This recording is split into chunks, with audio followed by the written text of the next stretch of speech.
بكماله كشف الدجى بجماله حسنت جميع خصاله صلوا عليه وآله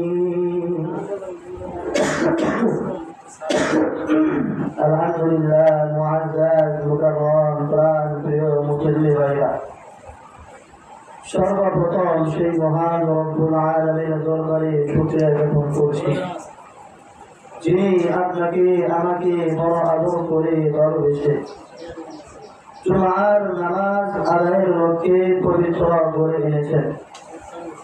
জুমার নামাজের পূর্বে কিছু কথা বলবার এবং শুনবার মতো যে মালিক তৌফিক দান করেছেন, এজন্য হৃদয়ের গভীর থেকে প্রাণ উজাড় করে কালিমাতুল শুকর আদায় করি।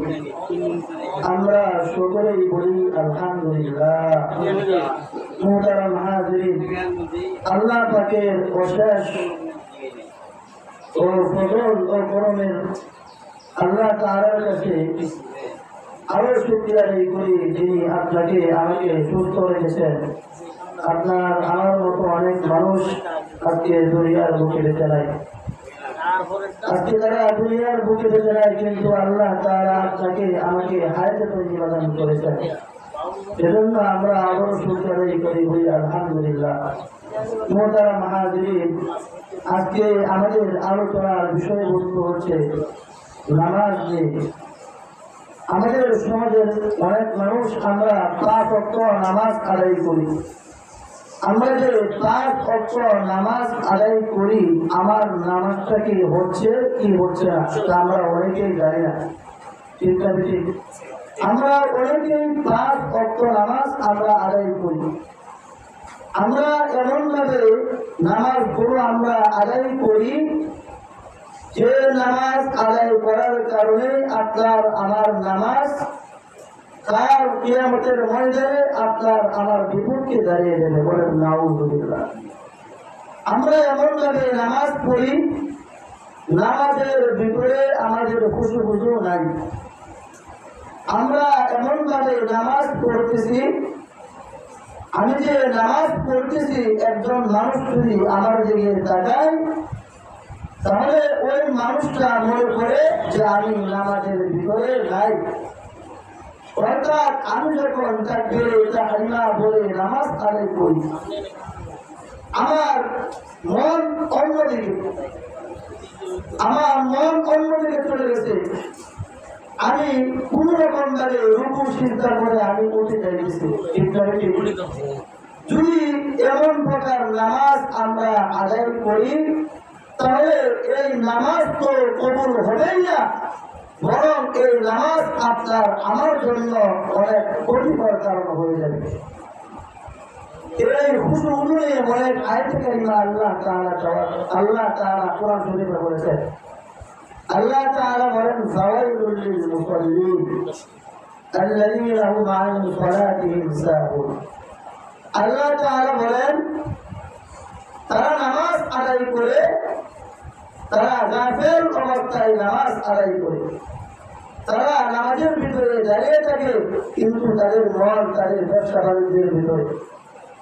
কোন রকম ভাবে তারা নামাজ পড়ে, কিন্তু এই নামাজ কয় রাকাত পড়লো, রুকুর তাসবিহ ঠিক মতো পড়লো কিনা, সূরা মিলালো কিনা, তার অন্তরের ভিতরে সন্দেহ থাকে। এই নামাজ পড়া থেকে আল্লাহ তাআলা বিরত রাখার কথা বলেছেন আল্লাহ তাআলা। এজন্য আল্লাহ পাক রব্বুল আলামিন বলেন, যারা সুন্দরভাবে নামাজ আদায় করবে, যারা খুশুর সহিত নামাজ আদায় করবে, আল্লাহ তাআলা তাদেরকে 5 প্রকারে সম্মানিত করবেন। বলেন কয় প্রকারে সম্মানিত করবেন? 5 প্রকারে সম্মানিত করবেন। আল্লাহ পাক রব্বুল আলামিন বলেন, যারা সুন্দরভাবে নামাজ আদায় করবে, আমি আল্লাহ পাক রব্বুল আলামিন তাদেরকে 5 প্রকারে সম্মানিত করব। যারা সুন্দরভাবে নামাজ আদায় করবে আল্লাহ পাক রব্বুল আলামিন তাদেরকে 5টি পুরস্কার দিবেন। বলেন কয়টি পুরস্কার দিবেন? সাধারণ কোনো পুরস্কার নয়। আমাদের নামাজ সুন্দরভাবে যারা আমরা আদায় করব আল্লাহ তাআলা আমাদেরকে 5টি পুরস্কার দিবেন।